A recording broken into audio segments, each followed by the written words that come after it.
Hey everyone, it's QuickyBaby and welcome back to World of Tanks, and today I got a treat for you because we're going to be discussing about the different sizes of guns available in the game by looking at the Rheinmetall Borsig Waffenträger. Now, how many times are we going to have to say that during this replay? Rheinmetall Borsig Waffenträger. I feel like if you say it 3 times, you're going to sum up some kind of like German Oktoberfest stand behind you and start serving you sausages. That'd actually be fantastic. I could go for that right now.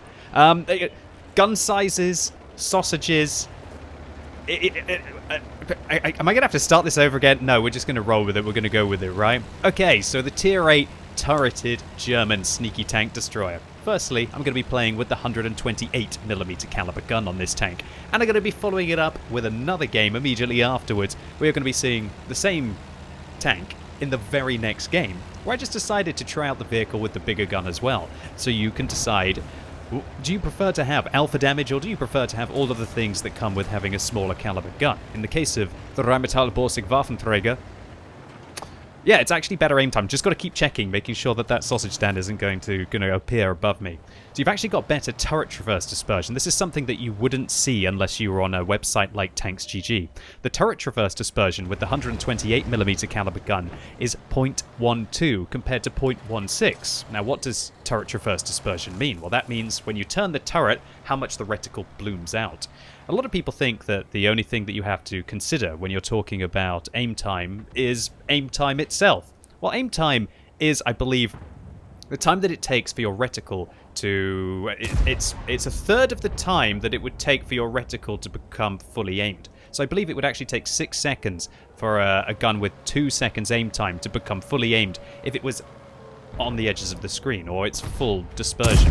What dispersion values mean is it's where it's how much the reticle will actually bloom out. And so while both of them are important, effectively aim time will reduce the dispersion to allow you to be fully accurate. If you've got very good dispersion values in the first place, you don't ever really need the aim time anyway, because your gun is never going to fully bloom out and you're going to be fairly accurate. If you've ever played the double-barreled vehicles, if you played them on the test server, or if you got lucky enough to be able to gamble to get one inside the loot crates, then you'll know exactly what I mean with great dispersion values. Those vehicles, even though they have horrific aim time, they have amazing dispersion, which just allows you to shoot on the move, or to do a full turret turn, or a full hull turn, and still be able to engage your opponents effectively. Some light tanks as well, like the T100LT. Why am I always talking about all of the Soviet vehicles when we're talking about good dispersion values? Are also great as well with regards to this. And that can allow them to drop vertical stabilizers altogether on the T100LT, and then you can use vents instead, and then even though the vehicle has 390 meters view range, it actually kind of ends up having more view range than all of the other vehicles because they have to use vertical stabilizers while the T100LT doesn't have to. Yeah, but important, all of these hidden statistics, it still baffles me as to why in 2020 that we don't have them inside the garage. I guess it's because Wargaming don't want to overclutter the garage with too many statistics, and there's already a lot of statistics in there. Well, why not make it so that after you can check, see extra statistics? I mean, you've already got the drop-down tab, right, that you can click, and then it shows you all of the extra things about the tank. Why not just give us all of the information so we can make our best decisions, right? At least it leaves a good job for me, right, on YouTube and Twitch, that I can come in and give you that little bit of extra experience and knowledge. So, wow, that was the longest way to talk about this vehicle, having better dispersion with the smaller gun than the upper gun, but it's just something you've got to consider. If the dispersion wasn't enough on this vehicle, also you've got better aim time. The aim time with this gun is 2.3 seconds, whereas the bigger gun, it is 2.7 seconds. The accuracy is also just a little bit better. It's 0.35 instead of 0.4. But of course, you've got to consider that a bigger caliber gun will be able to overmatch the target, and an overmatch is where your gun caliber is over 3 times larger than the nominal thickness of the armor that it hits, and if it is over 3 times larger, then that means it's always going to go through. And when you're using the 150mm caliber gun that the Borsig can use, that means you're going to overmatch 49mm plates, which is very powerful indeed. Alright, so we just set ourselves up a nice defensive location there. We obliterated the enemies as they made their way over the flank, and I really think that this was the better gun for the job. I think the 128mm was better at that kind of distances than the larger caliber gun would be. One thing that's also really nice about this smaller caliber gun is the fact that the penetration is better on your standard rounds, 246. And so if you're a free-to-play player and you don't want to dab that 2 key excessively, you can still have decent penetration while still firing standard ammunition. The penetration of the larger caliber gun, just for consideration, is actually 215 with its standard ammunition. Although, we'll wait and I'll talk about the benefits of having high explosive anti-tank and high explosive rounds on the larger caliber gun when we see that in the gameplay in just a minute. Alright, so having set up, we just played classic Borsig role. We set up, we annihilated a flank, and now we can go and use our flexible turret to go and get ourselves into awkward positions to be able to engage our opponents. Now, I really don't want to get spotted right now. If I get spotted right now, there's a couple of things on the enemy team that could do some serious damage to my tank. You know what they are? Yeah, of course, they're the self-propelled guns, right? When you have a tank like this, which sacrifices all of its armor to be able to gain flexibility, to be able to gain the extra gun performance that a tank like this has, and of course, you know, the flexibility of having the fully traversable turret. You sacrifice all of that armor. If artillery hits you, yeah, you're not going to be happy in a vehicle like this, and 1,100 hit points at tier 8 isn't going to keep you going. But up to 4,000 damage now, and with a kill to our name in the first 6 minutes of the game, I would be very happy with that. Well, I am very happy with that. It's me playing. It's not somebody else playing, right? Okay, so IS-6 caught out in the open, 488 hit points. It's a 50-50 whether we take him out. I like rolling 50-50s, but of course, if we were using the larger caliber gun there, that would have been a 100% takedown, irrelevant of anything. So he would have definitely been taken down with that 150mm caliber gun. But the 128, let's say we had low rolled, at least we wouldn't have the longest reload to be able to take him out. Unlike if you low roll with the bigger caliber gun. Yeah, this gun has actually got much higher damage per minute as well. 2,556 base DPM compared to 2,250 damage per minute that you will have on the larger caliber gun. That's definitely something you've got to take into account of. If you need to kill things quickly, then quite often the smaller caliber guns in World of Tanks are going to be the most effective. It's like this with the upcoming double barrel tech tree that I told you all about. The fact that the 100mm gun, I believe, on the IS-32 is way better than the stock, well, not the stock, but the slightly upgraded 122mm, and you'd be an absolute muppet to want to use that gun. You want to go for the top 122mm. Bizarre that. Wargaming still haven't released an extra test server. We'll have to see if that's going to be the case. Anyway, back to it. I love this. The standard Tier 8 German tank destroyer taking huge chunks out of the premium Soviet tank destroyer, which was really kind of a clone of this kind of vehicle, or a clone of the Scorpion, which was basically taking the Borsig and making it premium and kind of making it a little bit faster. The Borsig still, honestly, this is one of probably the better Tier 8 tank destroyers that you can get your hands on outside of a premium vehicle. Of course, I'd say that the Scorpion, probably a little bit better, or even the Su-130PM, significantly better with the extra speed that you'll have, even the alpha damage that you're going to have on the Su-130PM.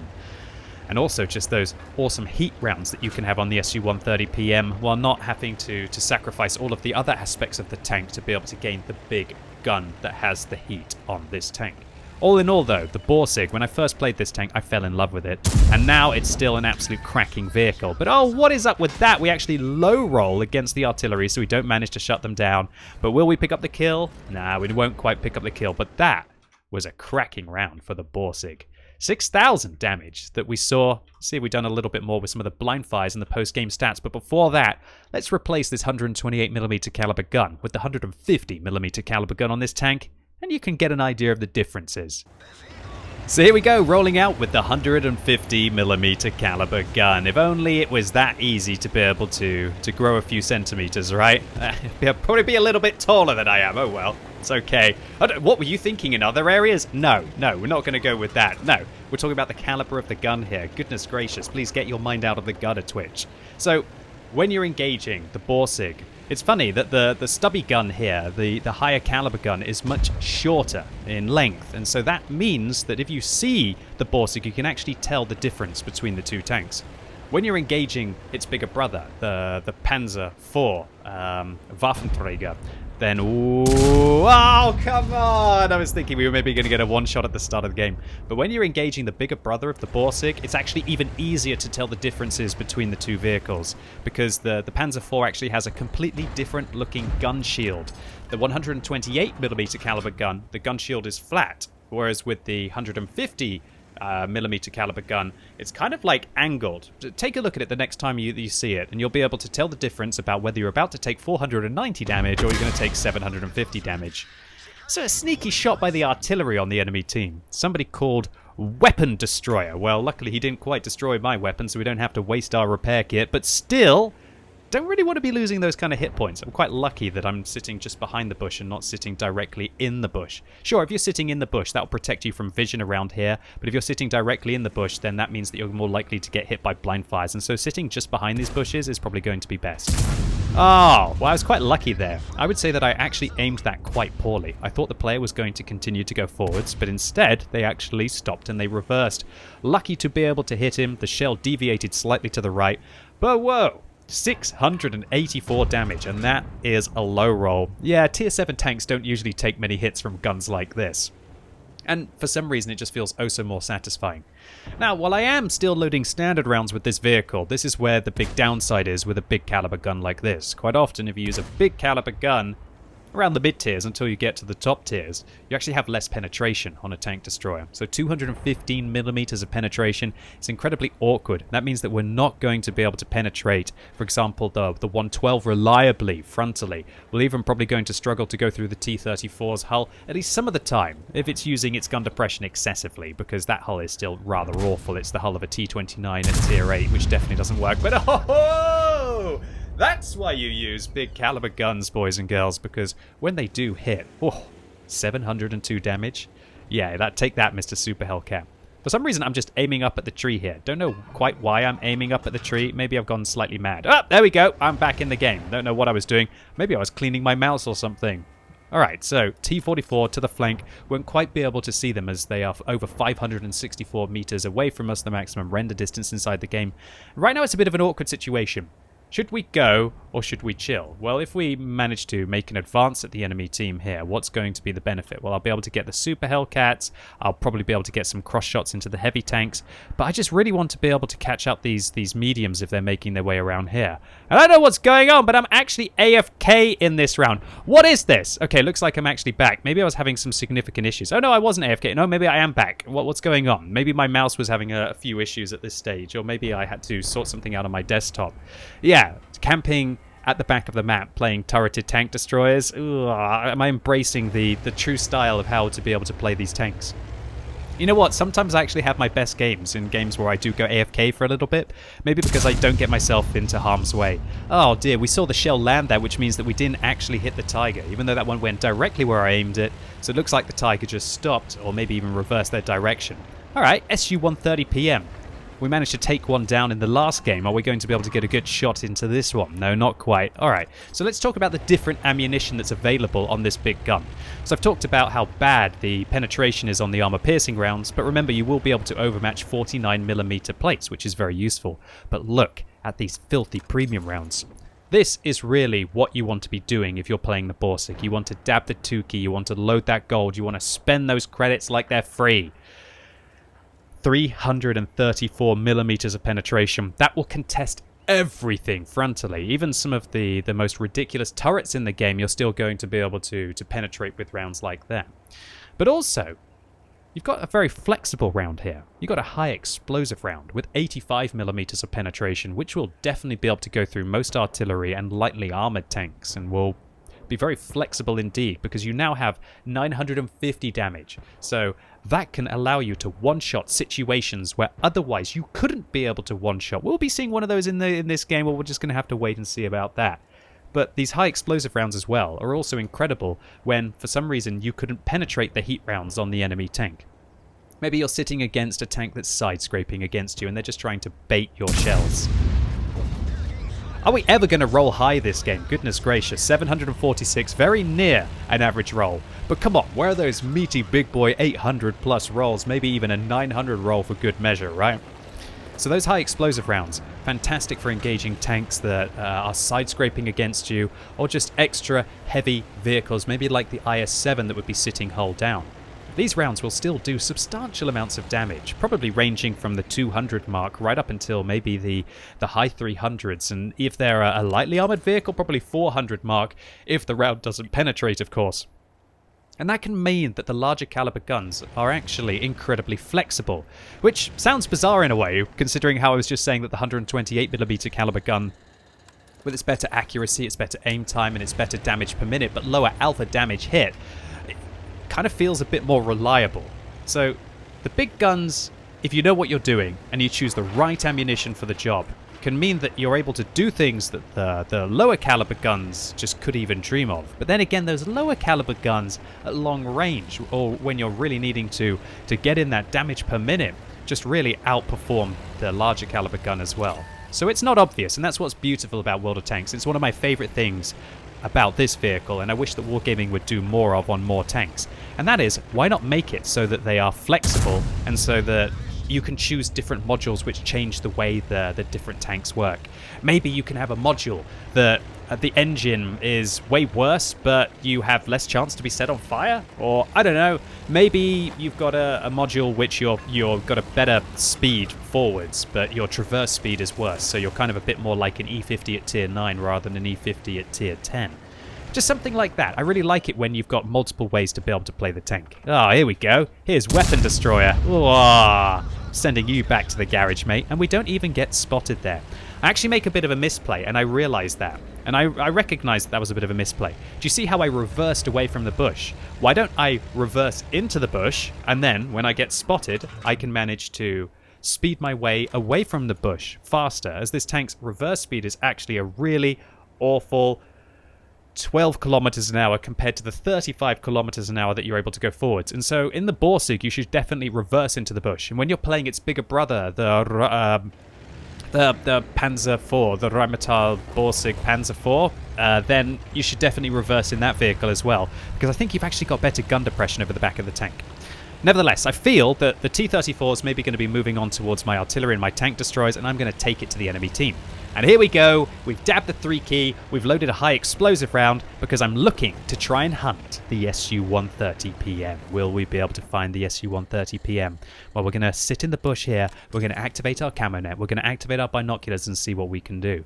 Now, some people might argue, why are you using a camo net on this tank? Why aren't you using something like a gun laying drive? Well, the reason is because I mostly use the lower caliber gun on this tank, and I don't really feel the need to use a gun laying drive when we only have 2.3 seconds aim time.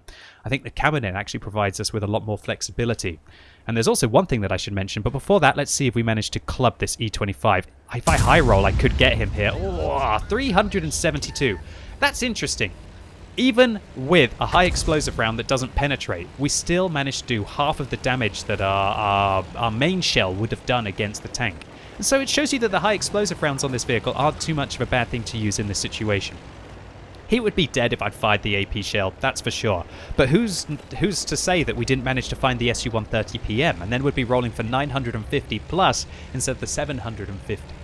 So yeah, one thing that I should mention is that lower caliber guns actually mean that when you fire, you lose less camo rating than if you were using the large caliber gun. It's not really a significant difference. I should imagine on the Borsig it's probably the difference between going down to 10% camo when you fire, or maybe 8% camo with the larger caliber gun. And that's because of the muzzle flash and just the way that the game mechanics work. It's just those little things that not a lot of people consider. And that's why the E25 is a tank that, even though it can use vertical stabilizers, it's a tank I will always use a camo net on. Because that 75mm gun, I can have about 25% camo even when I'm firing on that tank. Completely broken, completely garbage, completely overpowered that tank is. It's one of the most ridiculous things that Wargaming even keeps selling that E25. And if you do tech that thing up right, it's one of the most devastating vehicles for all mid and low tier matchmaking. God forbid that thing even has preferential matchmaking. Alright, so with 4 minutes and 45 seconds left on the game, I feel the need to advance. Right now, the E25 or the Su-130PM could be making their way up towards my artillery. And if they make their way up towards my artillery, I'm going to be in a lot of trouble. So I want to stay below the ridgeline here. If I stay below the ridgeline, that means I'm not going to get caught out in the open with the vision of the enemy team.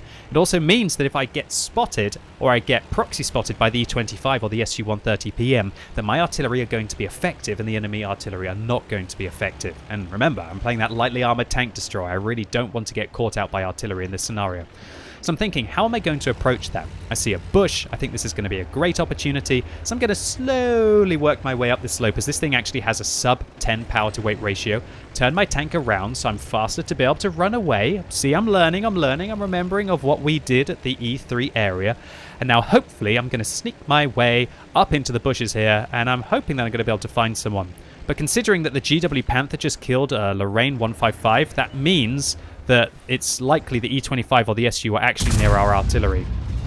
So I fire there, but he actually gets set on fire, I believe, by the 45 TP, or the 45 TP just high rolls. The artillery shell near misses him, and so we didn't even need to fire that. But, you know, we've got to secure our kills on the artillery, right?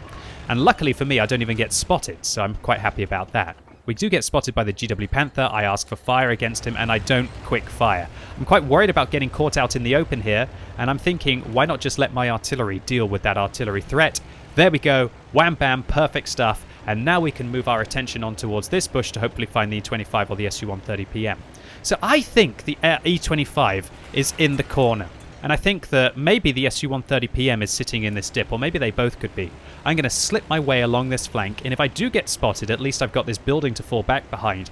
And I want to dig out everybody in the corner. If we dig out everybody in the corner, that means that we are going to be able to then secure our flank, and we'll be able to keep finding out where the SU-130PM is. But there he is! SU-130PM shoots our 45 TP, and bam! Look at his health. Perfect scenario. 793. If I was using the low caliber gun, then I wouldn't be able to kill him in a single shot. I'd have to fire 2 shots. Even with the high caliber gun, the armor piercing shell is not going to be able to kill him in a single shot, at least most of the times out of 10. But a high explosive shell with 85mm of penetration will be more than enough to go through the gun shield of the SU-130PM. And there he is. We just got to take our time, take our time, take our time. Boom! 793 damage. All right, what do I need to do now? 2 minutes and 3 seconds left on the game. Quickly got to get into the cap circle before 1 minute and 40 seconds because I've got to have 100 seconds to be able to cap. You'll see that I also go E25, HP, because I'm hoping that my team will be able to tell us what the HP of the E25 is so that I can make the best decision about what round to use. But luckily for me, the M12 actually shotguns the E25, and the sweaty situation that we were about to get ourselves into in this game with a large caliber gun on the Borsig is avoided by the clutch takedown of the artillery at the end of the game. So, big gun, little gun. For me personally, I prefer to use the smaller caliber guns if, of course, they've got better aim time, better accuracy, better damage per minute, because quite often I can make it work. I know about weak points. I know about how I can flank. And hopefully, if that all fails, that I could still load the gold and still be able to make those low caliber guns work. However, on the Borsig and some other large caliber, like where it's a really big difference in the high explosive rounds and a really big difference in the premium rounds, it's a different story. I'd say that the large caliber gun is there for players who feel really unconfident and they want to just fire high explosive rounds the whole time. I wouldn't recommend playing the game like that, but if you have trouble aiming, if you only auto aim at tanks, or if you just don't know anything, then you're going to do okay with the high explosive rounds on this gun. Then there's the free-to-play players. They aren't really going to do very well with this gun. I think they should use the 128mm caliber, as the standard penetration is better on that gun. Then there are the players who are experienced. I really think that the experienced, knowledgeable player is going to do better with the 128mm caliber gun on this tank. But then there's the players who maybe don't know about some of the weak points, who still want to use like Big Boom Alpha, but have a lot of credits on their account. Maybe they've got a premium account, maybe they've got some premium tanks and they don't mind loading the gold. Then I think you're going to do better with the large caliber gun as well. And so there you go. The Borsig, the 128mm caliber gun and the 150mm caliber gun. Let's take a quick look at the post-game stats. So first up, an ace tanker with the 128mm caliber gun, a Confederate medal, and a high caliber for the 6,500 damage that we dealt. 15 shots out of the 17 hit. Not bad considering we fired a couple blind, and we make a decent profit because I don't think we fired any premium rounds or many premium rounds inside that game. In the very next game in this tank, 10 minutes later, we get another ace in the Rheinmetall Borsig Waffenträger, this time with a larger caliber gun. We smash a high caliber for the 3,500 damage that we dealt, though that's a very low damage high caliber, but a decent amount of experience, 1,173 and 3 kills. And it was more of the assist role that we played in this tank. I showed you just how flexible this tank destroyer is and how it can be played more like a medium tank or even a heavy tank towards the end of the game. Just don't expect that you're going to ever bounce anything if you do get spotted in this vehicle. And another decent profit, because I don't think we fired any heat rounds in this game as well. Mostly armor piercing, well, all armor piercing and high explosive rounds to great effect. Man, I just love killing that Soviet premium tank destroyer with 793 damage. And look at the crits. Also 3 crits dealt to that tank. That is what you can do with large caliber high explosive rounds.